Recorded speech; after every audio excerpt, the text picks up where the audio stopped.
നമ്മളിപ്പോൾ ശബരിമല വ്രത നോൽക്കുന്ന കാലത്ത് കടകളിലൊന്നും നിർബന്ധപൂർവം അവിടെ വെജിറ്റേറിയൻ കച്ചവടമേ നടത്താൻ പാടുള്ളൂ എന്ന് പറയാറില്ല.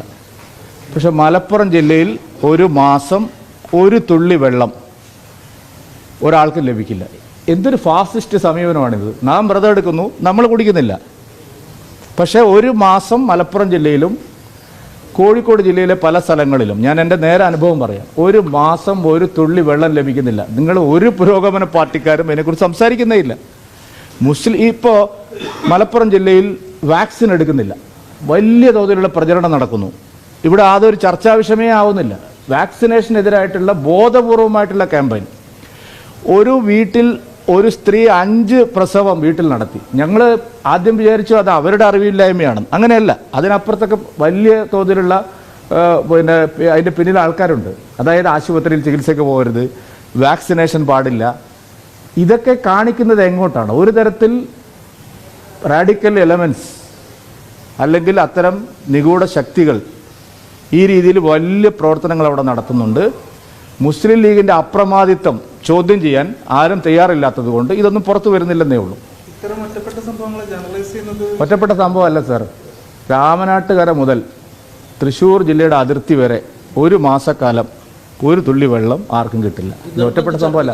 അതൊന്നും ഞാൻ പറയുന്നില്ല. ഉച്ചക്കഞ്ഞി മുടങ്ങി പല സ്ഥലത്തും വലിയ പ്രക്ഷോഭങ്ങൾ വേണ്ടി വന്നു. നിങ്ങൾ ഡൽഹിയിൽ ഇരിക്കുന്നുണ്ടായിരിക്കും നിങ്ങൾക്ക് മനസ്സിലാവാത്തത്.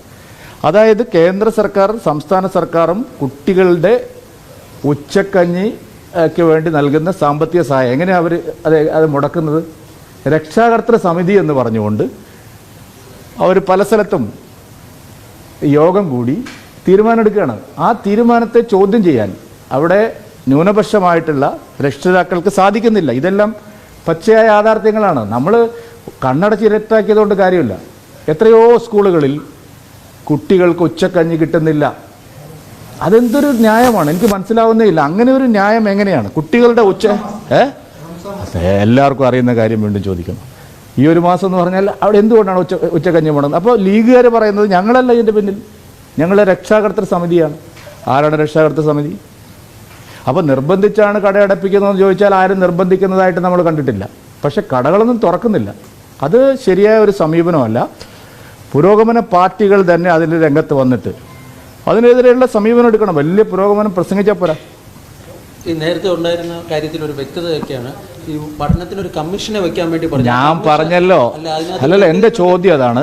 ഞാനിപ്പോൾ രാജ്യത്താകമാനം ജാതി സെൻസസ് നടത്തണമെന്ന് വീറോടെ വാശി പിടിക്കുന്നവർ കേരളത്തിലെ പിന്നോക്ക ജാതിക്കാർക്ക് ലഭിക്കുന്ന സംവരണാനുകൂല്യം നഷ്ടപ്പെടുന്നതിനെക്കുറിച്ച് പഠിക്കാൻ പോലും തയ്യാറാവുന്നില്ല.